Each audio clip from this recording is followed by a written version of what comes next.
Your wife isn't being honest with us. Your own paperwork proves otherwise. She slammed the violation notice against my chest before I could even step off my porch. Your wife isn't pregnant, Melissa Caraway snapped, jaw tight, eyes gleaming with that cruel certainty she wore like perfume. The board chair stood there in her red blazer, daring me to challenge the lie she'd already decided was truth. The clipboard queen didn't blink, didn't hesitate, didn't care what damage she dealt.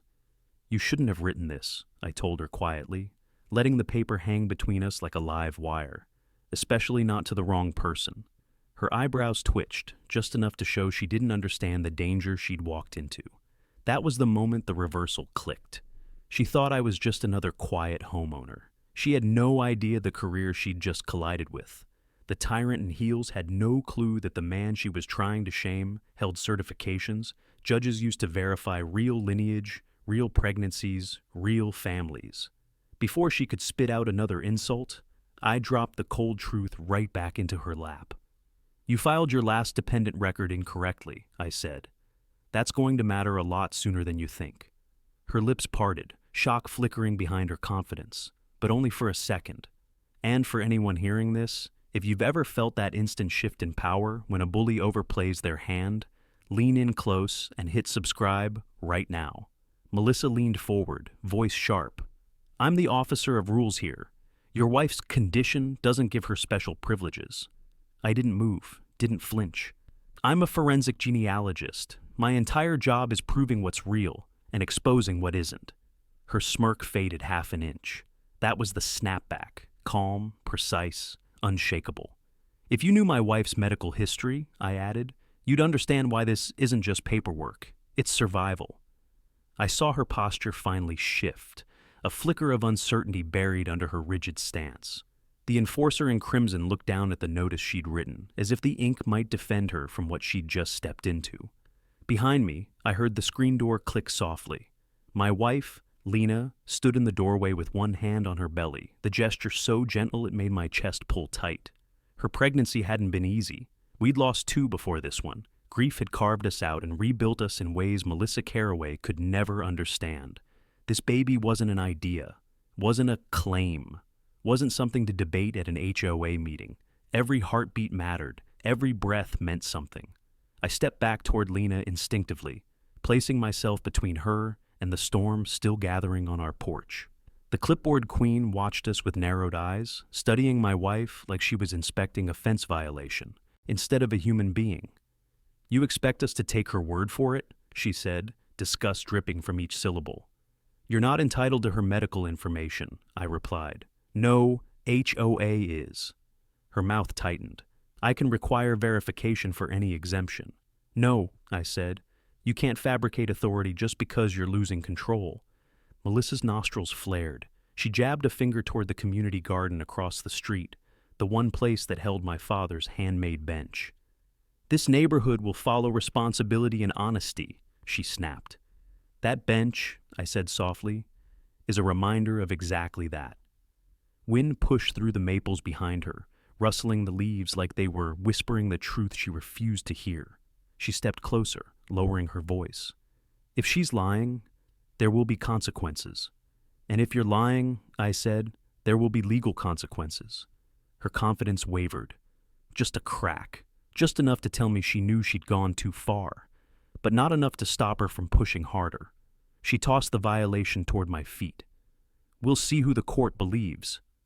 When she turned and walked down the steps, heels clicking like gunshots, she didn't know she'd just set the first domino in motion, a chain reaction that would drag her secrets into the open and send a judge demanding DNA from the last person she'd ever expect, her own son.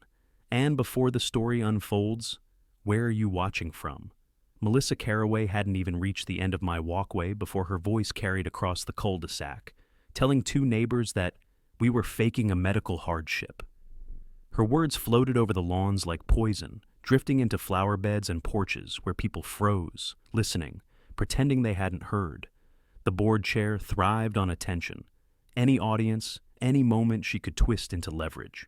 She held her clipboard like a judge's gavel, striking reputations with every sentence.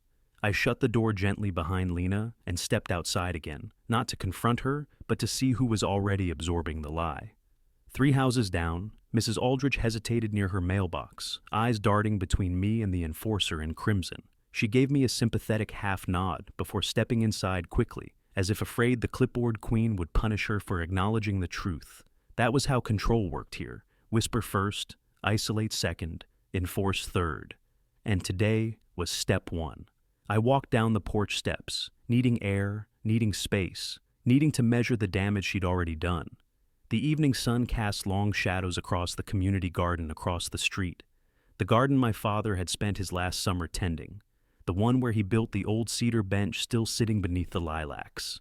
Even from my driveway I could see it, weathered, stubborn, a reminder of roots deeper than any HOA rulebook. That bench mattered more than most. People knew. My father built it during the year my mother passed. He carved our family initials beneath the seat, so we'd always have a place anchored to memory. Every time I saw it, I felt the weight of that legacy, and Melissa had already tried to classify it as non-compliant outdoor furniture.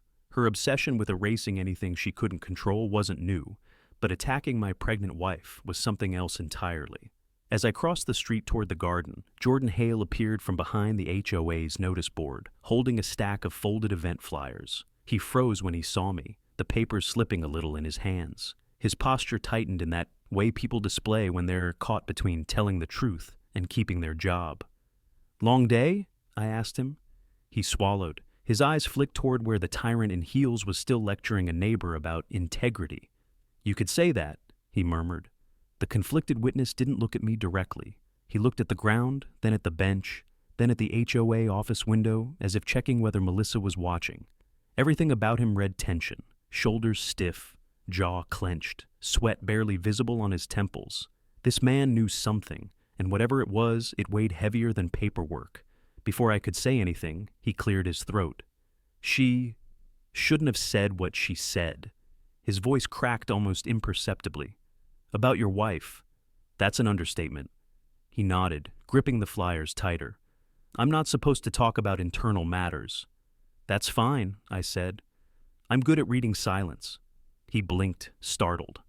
The officer of rules shouted something across the street, and Jordan flinched. His breathing hitched, his eyes darting again. But this time, there was guilt behind them. Something he wanted to say. Something he wasn't ready to say. Not yet. I let him walk away, but the encounter wasn't wasted. His hesitation told me the internal bookkeeping Melissa bragged about wasn't as airtight as she acted. Fear like that didn't come from enforcing simple violations. It came from knowing the structure was rotting from the inside. As I sat on the cedar bench, the breeze carrying the lavender scent around me, my phone buzzed, a message from a neighbor. Is it true? Did the HOA say Lena's pregnancy isn't real? The lie was spreading faster than I expected, and if I didn't act soon, Melissa's rumor could become the official version. HOA gossip had a way of turning into policy when people like her had a pen in hand. This wasn't just slander, it was the opening chapter of a case she was building, and I recognized the pattern: false statements, exaggerated claims, procedural abuse, all the signs of someone forging authority they didn't actually have. The first crack in her armor had already formed, and I intended to find the rest. I stayed on the cedar bench long enough for the garden shadows to stretch across the mulch, long enough for my pulse to settle, long enough to accept that Melissa Caraway wasn't finished, not even close. The board chair fed on momentum. Once she tasted authority, she doubled down until someone forced her to stop. And today, she'd smelled blood the moment she questioned Lena's pregnancy. I stood slowly and headed toward the community center to check the posted HOA calendar. If the clipboard queen was planning to escalate her accusation, it would start with a rule she'd twist to justify her next move. She never attacked blindly, she attacked strategically, using paperwork like weapons. The community center door creaked as I pushed it open. The foyer smelled faintly of lemon cleaner and old carpet. I walked toward the bulletin wall, scanning upcoming dates, landscaping inspections, a mandatory compliance audit, a neighborhood honesty pledge, event Melissa herself had planned next week. Fitting. But I wasn't alone. Jordan Hale stood in the far corner near the supply cabinet, his back half turned as if he'd been hiding the moment I walked in. Papers were spread on the counter beside him, member rosters, event sign-up lists, form drafts. He fumbled them immediately when he heard me step closer. Pages slid across the laminate in a messy fan. He didn't bend to pick them up right away. Instead, he froze. His shoulders rose. His breathing hitched. His jaw tightened so visibly it looked painful. The conflicted witness didn't need to speak for me to see the war happening inside him. He finally exhaled and crouched down, fingers trembling slightly as he gathered the papers. "I didn't expect anyone in here," he said quietly. "You look like you were expecting the world to fall apart," I replied. He swallowed hard. His eyes stayed glued to the papers, refusing to meet mine. He stacked them with too much force, the corners crumpling under the pressure of his grip. "She's pushing things again," he murmured, voice tight. "Harder than usual." "The tyrant in heels doesn't know how to stop," I said. That earned me a quick, pained glance. "You shouldn't say that where she can hear." "I'm not worried about her hearing me," I answered. "I'm worried about the damage she's doing while no one stops her." His throat bobbed. He opened his mouth, closed it again, then pressed his palms against the countertop like he needed it to keep him upright. The guilt radiating off him was unmistakable. "She shouldn't have said those things about your wife," he whispered. "You've said that twice now." "Because it's true." "Then why aren't you saying it to her?" That question hit him like a blow. His fingers curled inward. He stared at the stack of forms like they were chains. "You don't understand what it's like being under her," he said, voice barely audible. "If you cross her, she finds ways to punish you. She finds openings, pressure points, weaknesses. The officer of rules didn't lead, she controlled." "She's already punishing Lena," I said. "She's attacking a pregnancy she knows nothing about." Jordan winced, an honest, full-bodied reaction, his shoulders pulling inward. His eyes glistened for half a second before he blinked it away. "I'm sorry," he whispered. "I didn't know she'd go that far. But something tells me you've seen her cross lines before." His silence was more revealing than anything he could have said. I stepped closer. "Whatever she's doing, whatever she has you tangled in, it won't end the way she thinks." He finally looked up, and for the first time, I saw the depth of his fear. Not fear of losing a position, not fear of Melissa herself, fear of the truth, fear of what he knew. The enforcer in Crimson's voice boomed faintly outside the building, berating someone over a landscaping infraction. The sound made Jordan flinch so hard he nearly dropped the papers again. There it was. His internal struggle wasn't subtle, not anymore. It was written across his every movement. He gathered the papers tightly against his chest, stepped around me carefully, and paused at the door. I can't. He shook his head, words failing him. "Just be careful, Caleb." And with that, he slipped out of the building before his courage could betray him again. He didn't know it yet, but he'd already revealed more than he intended. The cracks in Melissa's authority weren't just in policy, they were in her people. I stepped out of the community center expecting a quiet walk home, but the moment the door shut behind me, I saw the enforcer in Crimson standing at the edge of my driveway. Again, Melissa Caraway had her phone held high like she was documenting a crime scene. My truck sat parked exactly where it always did, but she circled it like she was hunting for something to weaponize. She didn't look up when I approached. "This vehicle is parked outside the designated parameters for households claiming medical hardship," she announced loudly, making sure the neighbors watering their lawns could hear. "A violation has been logged." I kept walking toward her, measured, grounded. "There's no hardship claim," I said. "Just your fantasy that you can demand medical proof you have no authority to request." The board chair lowered her phone slowly, eyes narrowing with a self-righteous heat that bordered on obsession. "If your wife really is pregnant, then produce documentation. Otherwise, your special treatment ends today." "You're overstepping," I said. "No," she countered. "I'm preventing fraud." Her voice carried down the street, intentional, slicing through calm air like a blade meant to wound reputations rather than protect them. A few neighbors lingered behind hedges, trying not to stare, but failing. Melissa fed on the spectacle. I moved past her, walked to the tailgate, and rested my hand on the cold metal. "You're creating a case where none exists." The clipboard queen stepped closer. "You don't dictate the process. I do." The arrogance in that sentence was almost breathtaking. "You don't dictate medical matters?" I replied. She bristled. "If someone claims special privilege, I have the right to verify. That's in the bylaws." "It's not," I said, "and you know it." Her jaw clenched so hard her cheek twitched. That was her tell, her tiny crack. She knew the bylaws weren't written the way she pretended. She knew she was stretching her authority like cheap elastic, hoping no one who understood the law would catch her. But she picked the wrong person this time. I stepped away from the truck and headed toward the sidewalk. "Move your complaint to the county if you think you have standing." Her eyes flashed with something dangerous. "Don't tempt me." "You already tempted yourself," I said over my shoulder, "and you filed the wrong dependent records last quarter. Maybe don't swing legal threats until your own house is clean." The tyrant in heels froze completely. That was the hit she didn't expect. She recovered quickly, but not well. "I don't know what you think you're implying." "I'm implying you should stop talking before you create evidence." Her face went pale, then flushed red, then settled into a rigid mask of control. She lifted her phone again, pretending to film something as she fought to regain her composure. "You'll regret this," she said quietly. I doubt it. A tense silence settled between us until she finally turned away, storming back toward the HOA office building at the end of the block. I watched her go, watched the stiffness in her shoulders, the frantic pace of her heels hitting the pavement. Her walk wasn't confident, it was defensive. She was rattled, and rattled people made mistakes. I walked toward the community mailbox station, needing a moment to gather myself. The metal boxes sat beneath a wooden overhang covered with climbing ivy, a small space where neighbors often exchanged pleasantries. Today no one spoke. A couple stood frozen beside their box, eyes flicking between me and the officer of rules retreating down the street. The man cleared his throat, lowering his voice. "Is she going after your wife?"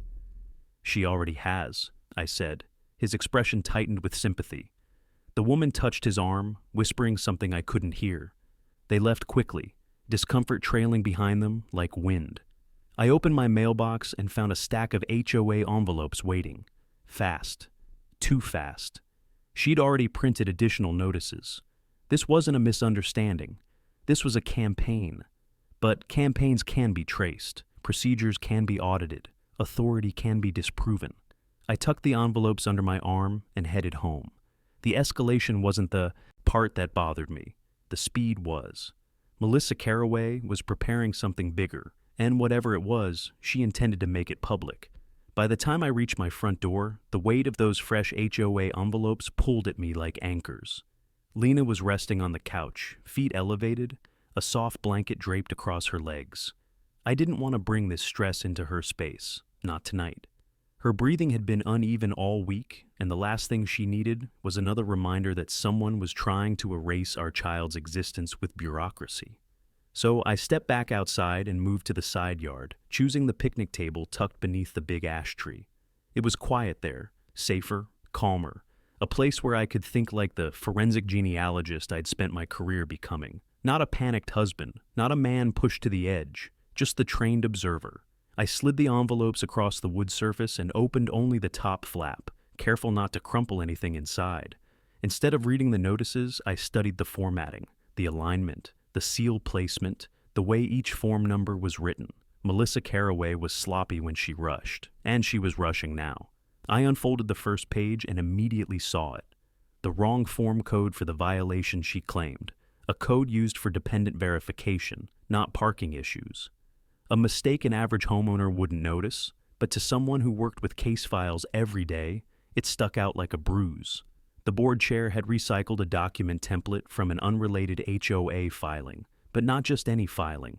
The dependent roster submitted earlier that year, the one she signed, the one she'd sworn was accurate. My pulse picked up, not because of the violation she issued me, but because of the breadcrumb she'd accidentally left behind. The clipboard queen had used a dependent verification code that shouldn't be anywhere near a parking dispute. That meant she had a reason she didn't want anyone looking at those filings, a reason she was trying to bury beneath new conflicts. I leaned back on the bench, feeling the wind roll through the ash leaves. And that was when the second detail hit me. The date stamp. She had backdated the notice by 3 days, another procedural breach, Another point of legal vulnerability. The officer of rules knew she lacked authority. She knew she needed to fabricate a timeline. She knew she was pushing into territory she couldn't defend. And with every misstep, she was handing me exactly what I needed. Footsteps crunched across the grass. I glanced up to see Jordan Hale standing near the edge of my yard, hands shoved into his pockets, shoulders tight. He didn't approach at first, just hovered, shifting his weight like he was deciding whether to flee. "You all right?" I asked quietly. He gave a strained exhale. "She's losing control." I noticed. He looked at the envelopes, then away. "She's doing things she shouldn't, such as..." He swallowed hard, his throat bobbed. "Procedures, approvals, sign-offs." He rubbed his palms together nervously. "She's using forms that aren't meant for what she claims. She thinks nobody will catch it. But you caught it." He flinched at the implication, eyes dropping to the ground. The enforcer in crimson had him wrapped in fear, but fear can only stretch so far before it snaps. He wasn't ready to confess yet, but his presence here meant he wanted to. He took a slow breath. "Just be careful," he murmured, voice weighted with something heavier than warning. "She's planning something big." I lowered the envelopes. "Jordan," I said gently, "these forms, the ones she used today, they match dependent documentation templates." His eyes snapped up, widening before he could hide the reaction. There it was, confirmation. Silent but loud. "She shouldn't have," he whispered, words trailing off. "Exactly," I said. He backed away slowly, tension radiating from every muscle, then turned and hurried down the sidewalk before his conscience pushed him further than he was ready to go. I looked down at the mismatched form codes again. Backdated, misused, inaccurate, all pointing in one direction. The dependent filings Melissa swore were legitimate, a truth she couldn't outrun forever, and I was getting closer. Lena was asleep when I stepped back into the house, her breathing soft, her hands resting gently over her stomach, like she was protecting something precious even in her dreams. I stood in the doorway for a long moment, listening to the faint hum of the baby monitor, letting the quiet settle the churn inside my chest. But the peace didn't hold. My phone buzzed with a new HOA alert. At this hour, that wasn't procedural, that was targeted. I stepped into the kitchen and tapped the notification. A new violation had been logged, suspicion of fraudulent medical accommodations. The wording wasn't standard, it wasn't legal, it wasn't even coherent, but it carried Melissa Caraway's unmistakable signature, weaponized language disguised as policy. The clipboard queen had escalated again. The fear hit me first, not for myself, but for what this would do to Lena if she saw it before I could shield her. Her pregnancy was fragile enough. Stress wasn't just harmful, it was dangerous.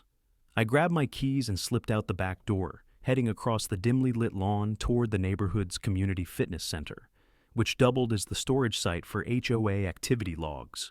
Not documents, just the public violation screen displayed on the wall monitor. I wasn't breaking rules. This was a public space, and I needed to confirm whether Melissa was acting alone or pushing these through the system faster than protocol allowed. Inside, the lights hummed above the treadmills, casting long metallic reflections across the floor. The place was empty at this hour, eerily still.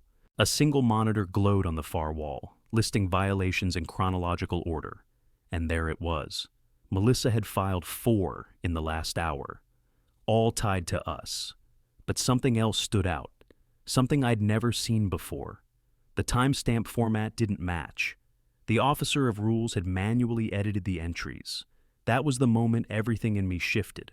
My professional instincts, that sharp part of me trained for years to see patterns, activated with precision. The system used synchronized server clocks. Timestamps couldn't be altered without administrative override, which meant she'd abused access privileges she wasn't supposed to have. The enforcer in crimson had crossed into territory that violated not just HOA procedure, but state-level administrative guidelines for digital record keeping. And that was a legal crack big enough to pull apart the entire foundation of her authority. I leaned in, examining the screen carefully, tracing the inconsistencies with my eyes the way I'd done countless times in courtrooms working through tampered DNA logs. The padding on the timestamps was sloppy. The entry spacing was off, Everything screamed panic. Melissa wasn't confident. She was spiraling. The sound of footsteps behind me broke the focus. I turned sharply, and there she was. The tyrant in heels stood in the doorway, arms folded, red jacket glowing under the fluorescent lights like a warning flare. Her expression wasn't smug tonight. It was tight, strained, almost frantic. "You shouldn't be in here," she said. "It's a public room," I replied calmly, "and the violation log is public record. That's not for you to interpret. It is when you target my family." She stepped closer, heels clicking in the hollow quiet of the room. "You've made yourself a problem, Caleb." "No," I said, straightening. "You've made yourself a liability." Her breath caught, just a flicker, but enough. She recovered quickly. "You think you can undermine me with technicalities? You think manipulating digital records isn't a technicality? Because I promise you, judges don't see it that way." Her jaw tightened. "You don't know what you're talking about." "Oh, I know exactly what I'm talking about," I whispered. "The server logs record administrative edits, and you're not authorized to make them." For the first time since this began, she visibly panicked, just a flash, but unmistakable.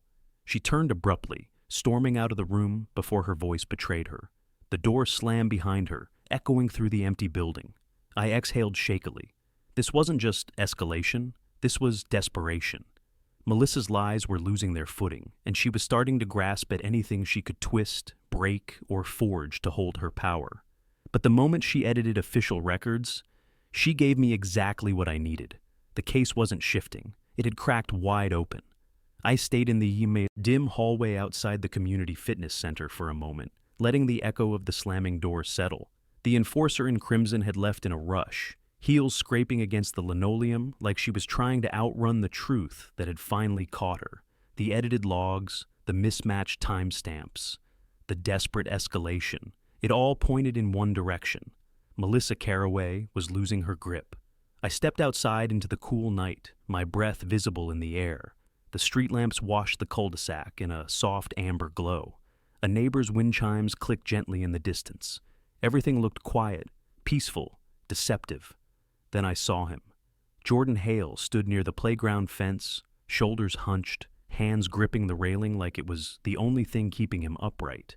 The conflicted witness looked like a man wrestling with something too heavy to carry alone. He wasn't pacing. He wasn't moving. He was stuck. And I knew instantly he hadn't just happened to be there. I approached slowly, careful not to startle him. "Jordan?" He didn't turn around. His voice came out worn and tight. "I didn't mean for things to go this far." I stepped beside him, leaning lightly on the fence. But they did. He swallowed hard, eyes fixed on the empty swings swaying in the breeze. "She's unraveling, Caleb, completely, and she's dragging everyone with her." "Tell me what you know." His jaw clenched. He lifted his hand to scrub it across his face. "I should have spoken earlier. I should have shut her down when she first started pushing this narrative about your wife." His voice cracked. "But I didn't, and now she's hurting people." "She's hurting my wife," I said quietly. "And she won't stop." That hit him, hard. Jordan exhaled shakily. "Melissa, she's been altering documents for months, not just timestamps. Dependent paperwork, insurance filings, enrollment forms. She's terrified someone will find out." "Find out what?" His silence lasted too long. He kept staring at the playground like he was looking at ghosts instead of memories. His face twisted with conflict, guilt, fear, loyalty, and something deeper he'd been burying.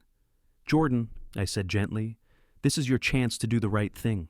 He squeezed the railing until his knuckles went pale. "She lied on the dependent roster," he whispered. "Her son, Evan, isn't listed correctly." My breath caught. "Incorrectly how?" He flinched. "Biologically. She falsified his paternal record.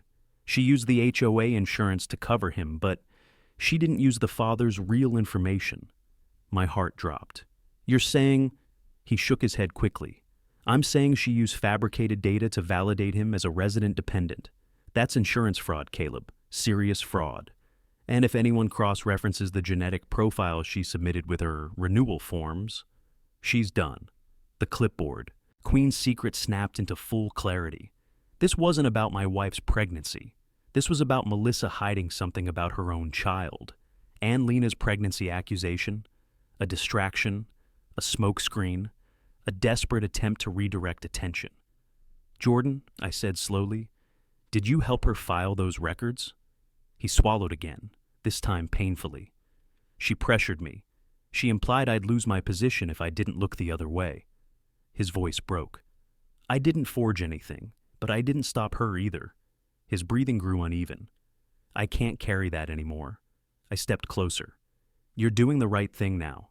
He finally turned toward me, eyes glossy with the weight of everything he'd been holding back. "If you bring this to the judge, the first thing they'll order is verification. A DNA test. She knows that. That's why she's terrified." The truth hit like a flare in the dark. The judge wouldn't order a test on my wife. They'd order one. On Melissa's son. Jordan's voice dropped to a whisper. "She'll never admit it. But she's been hiding that secret since the day she took this role." The tyrant in heels wasn't just abusing power. She was protecting a lie that could dismantle her entire world. He stepped back from the fence, shoulders shaking. "You use this however you need to. Just protect your family." "I will," I said. "And Caleb?" He hesitated, then added, "You didn't hear this from me, but I had." And it changed everything.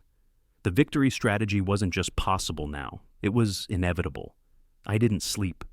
Not even for a minute. The confession replayed in my head the entire night.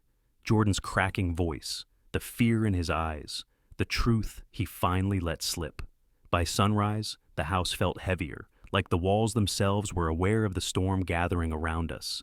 Lena slept curled on her side, hand resting over her stomach, unaware of the unraveling battle outside our door. I slipped out quietly and headed toward the public library, the only neutral place in the neighborhood where I could think clearly. Morning light spilled through the tall windows, illuminating rows of tables and silent shelves.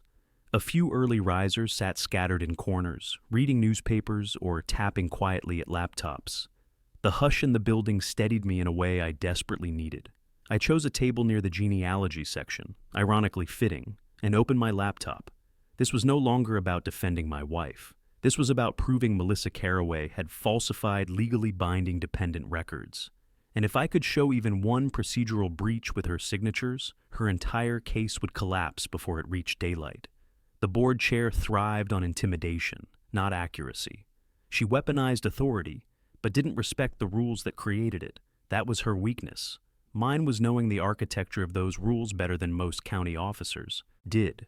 I pulled up the HOA bylaws, publicly available, something she seemed to forget, and scanned for the dependent clauses. Exactly as I expected. Dependent verification had nothing to do with medical accommodations. Nothing. She'd used the wrong forms because her panic led her to the wrong files. The officer of rules had misstepped badly, and I could prove it. I dug deeper, cross-referencing the HOA's insurance carrier requirements with Washington's administrative code. My fingers moved with practiced precision, the same muscle memory I'd used countless times in court to expose tampered genetic logs. Patterns mattered, templates mattered, inconsistencies mattered. The clipboard queen had mixed dependent verification language into parking violation forms, not subtly, sloppily. As I matched the templates, a woman at the next table, silver hair, soft cardigan, glanced over and offered a gentle, curious smile. "Looks important," she whispered. "It is," I said. She nodded knowingly, like she understood the weight of something silenced too long. "People like her, they burn communities down." Her words lingered even after she went back to her book. I refocused and began locking down what I needed: timestamp discrepancies, misused form codes, administrative override breaches, dependent roster irregularities, signature inconsistencies. Each layer built the backbone of the case. Not revenge, not theatrics, just truth. Cold, undeniable truth with legal teeth. Halfway through organizing my notes, my phone vibrated.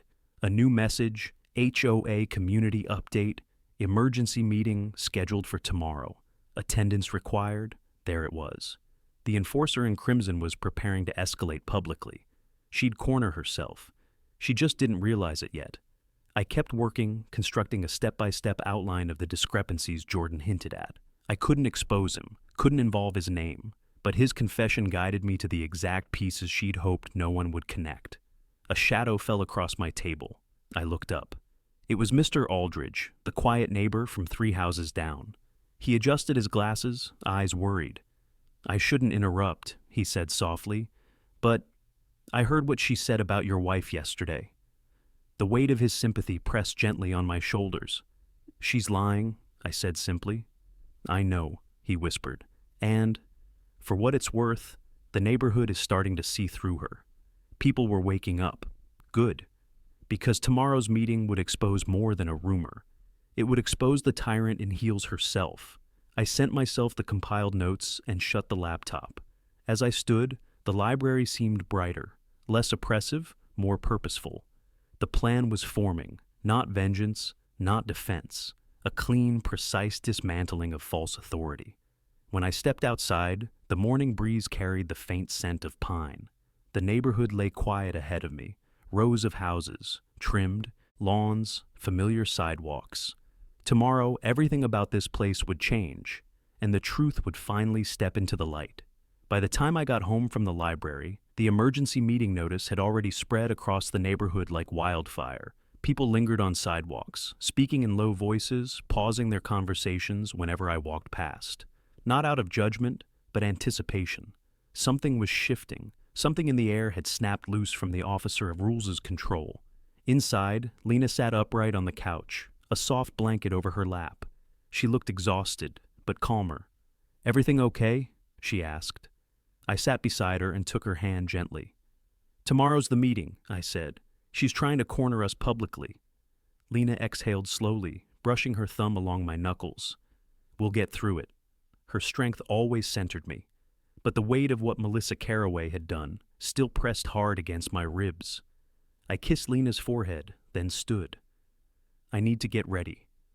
"Do what you need to," she said softly. I stepped into my home office, a small room with a single window overlooking the street, shelves lined with case manuals, blank forms, and years of genealogical reference guides. Not documents about the HOA, nothing she could accuse me of storing improperly, just my professional materials. It was the perfect place to prepare. I spread out my notes across the desk. Timestamp, screenshots, bylaws, excerpts, administrative guidelines, digital trace patterns.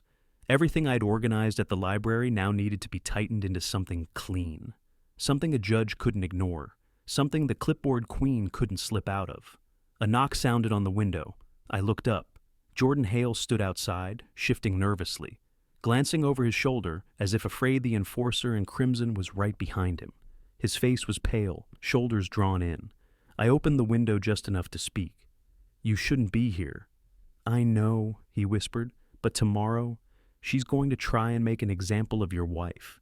She's drafting a motion to require on-record proof of pregnancy." My blood went cold. "She can't." "She doesn't care if she can," he said. "She cares if people believe she can." The tyrant in heels wasn't just going after Lena anymore. She was trying to humiliate her publicly. Jordan leaned closer. "But you need to know something else. She's planning to show documents, ones she shouldn't have." "What kind of documents?" He hesitated, eyes flicking to the street again. "The dependent roster," he whispered.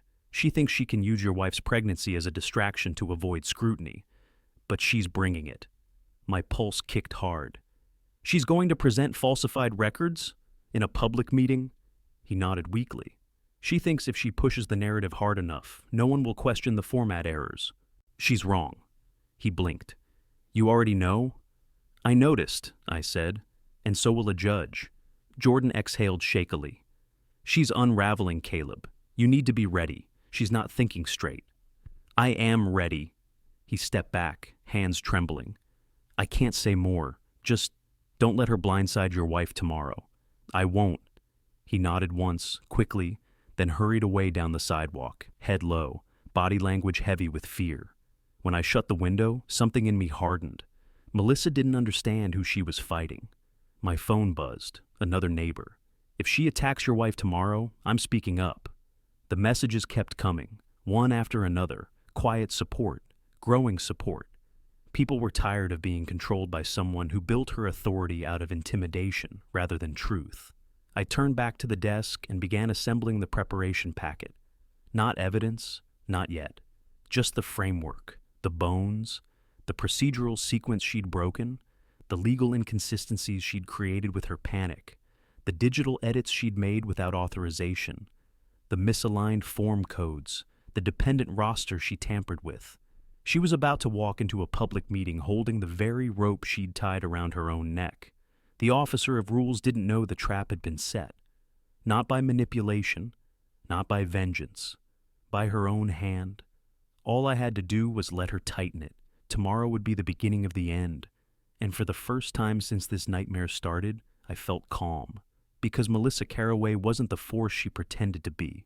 She was a flaw waiting to be revealed. Morning arrived heavy, thick, and quiet. Too quiet for a neighborhood preparing for an emergency HOA meeting. The kind of quiet that sits on the chest, waiting. I brewed coffee in the kitchen, letting the smell fill the room as sunlight spread across the floor. Lena sat at the table, bundled in a soft robe, her hands wrapped around her mug. Her eyes were tired, but steady. "You don't have to come," I murmured. "I do," she said. "She wants to erase our child in front of our neighbors. I won't let her." Strength. That was Lena. Even when fear pressed in from every angle, I kissed her forehead, then helped her into her shoes. We walked out together, step by slow step, heading toward the HOA community hall, where the board chair had already gathered her audience. By the time we reached the building, clusters of neighbors lingered outside in small circles, murmuring, glancing around. Jordan stood off to the side, arms crossed, body tense, avoiding the clipboard queen's line of sight. Every time Melissa passed by, he stiffened, as if contact alone might trigger another internal war. Melissa Caraway, dressed in her trademark red, stood proudly beneath the awning, flipping through a stack of papers with the theatrics of a courtroom performer. The enforcer in crimson scanned the crowd with an expression that mixed triumph and paranoia, as though she expected applause but feared dissent. Someone whispered beside me, "She looks unhinged." Another murmured, "I heard she's making them prove the pregnancy." I kept Lena close, my hand on the small of her back. She leaned into me slightly, grounding herself. The energy around us pulsed like the moment before lightning strikes. Inside, the hall felt colder than usual. Rows of metal chairs filled the room.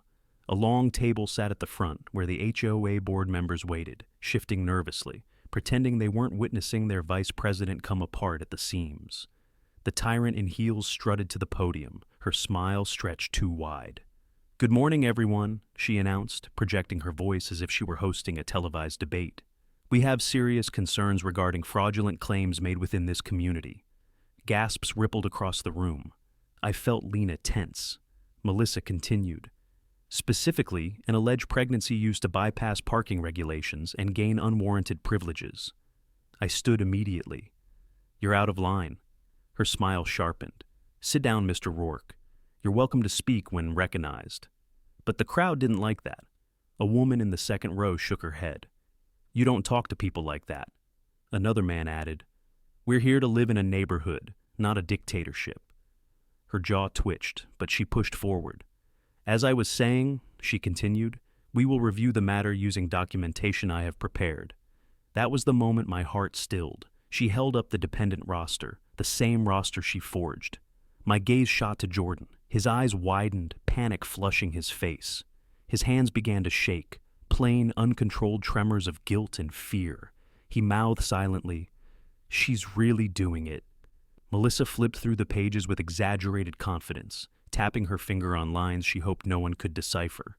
The officer of rules had walked straight into her own trap, proudly waving the very forms that exposed her. I didn't interrupt. I didn't need to. I needed her to present everything. She straightened her papers and said, "This document proves I have the authority to question inconsistencies." A murmur swept the hall, and then, with Jordan trembling beside the wall, I watched her make the mistake I had been waiting for. She placed the dependent roster on the projector, and the formatting errors shone across the screen like neon warning signs. Wrong form code, misaligned placeholders, altered digital fields. inconsistent signature stroke pressure, every discrepancy illuminated in 200-point font. A woman in the back row whispered, "That doesn't look official." Another asked, "Why are the dates different sizes?" Jordan's face drained of color. Melissa visibly faltered, but forced herself to stand straighter.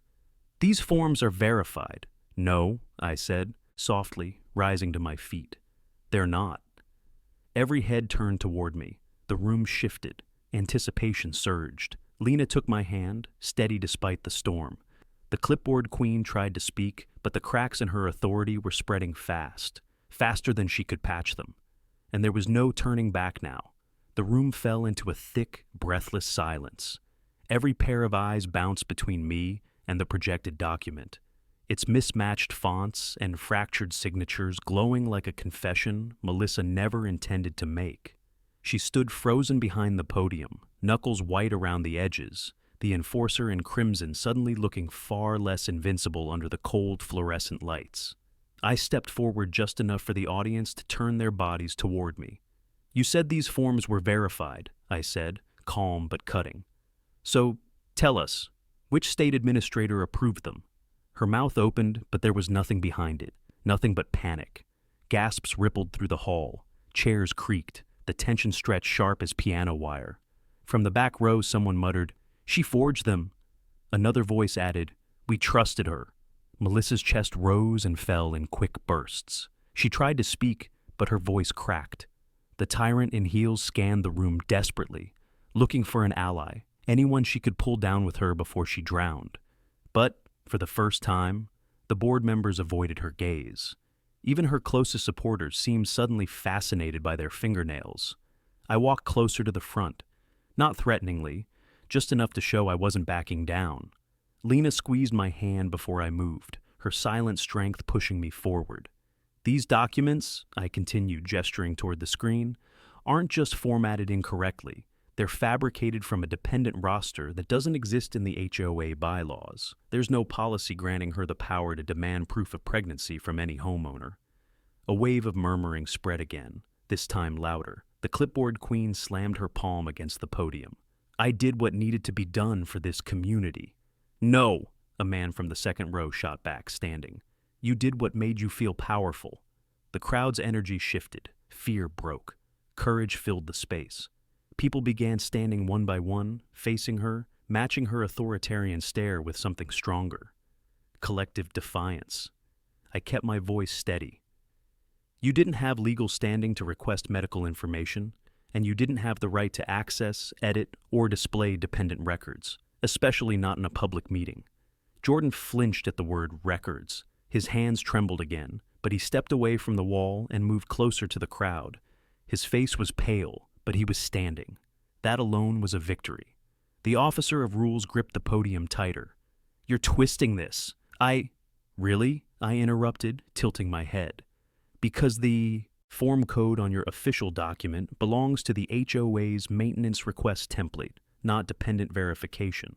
And the date field on page 3 uses a timestamp only generated when an administrator manually overrides user input."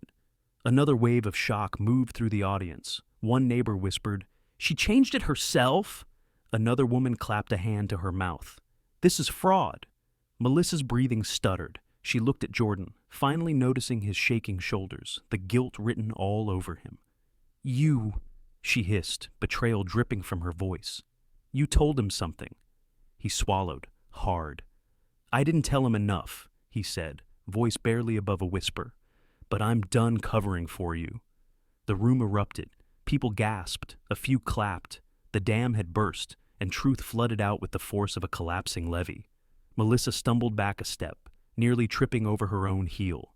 "You can't do this to me," she snapped, pointing at Jordan. "I made you vice chair." "And you expected me to lie for you," he said. The tyrant in heels turned toward the crowd, desperation twisting her expression. "I was protecting our property values." A woman near the front shouted, "You were harassing a pregnant woman." "She isn't." "She is," I cut in sharply. "And your obsession with discrediting her has now exposed something far worse than a rumor." I turned to the crowd. "These fabricated documents are now public record. and fabrication of administrative housing data falls under State Violation Code 32. That's something a judge will take very seriously. Melissa froze completely. Lena stood slowly, one hand over her stomach. "This ends today," she said softly, but everyone heard it. The room erupted in agreement. The clipboard queen tried to gather her papers, but her hands shook too violently. She dropped them, pages scattering across the floor like the remnants of her authority. She knelt to grab them, but the symbolism wasn't lost on anyone. Her rule had fallen, and now it was time for it to break. When the meeting finally collapsed under the weight of its own chaos, people spilled into the parking lot in tight clusters, whispering, pointing, shaking their heads at what they had just witnessed. Papers from Melissa Caraway's failed performance still clung to the soles of people's shoes as they walked out, like the last scraps of a regime that no longer existed. Lena and I stayed behind for a moment, letting the crowd thin. She leaned into my shoulder, her breath soft and steady. "Is it over?" she asked. "Not yet," I said, "but the hardest part is." Outside, the morning sun warmed the pavement as we made our way toward the courthouse annex, our next and final stop. The neighborhood meeting had exposed the tyrant in heels publicly, but now the consequences needed to be formal. The board chair had crossed too many legal lines for the situation to end with embarrassment alone. As we approached the annex building, the air felt different, lighter. People who had witnessed the confrontation walked alongside us, offering nods and quiet words of support. A woman with silver hair squeezed Lena's hand gently. "You're brave, sweetheart," she whispered. "Don't ever let anyone tell you otherwise." Inside, the clerk guided us to a small hearing room, where a judge waited to review our filings. Jordan arrived seconds after we did, shoulders hunched, eyes red, the weight of everything he'd allowed pressing visibly on him.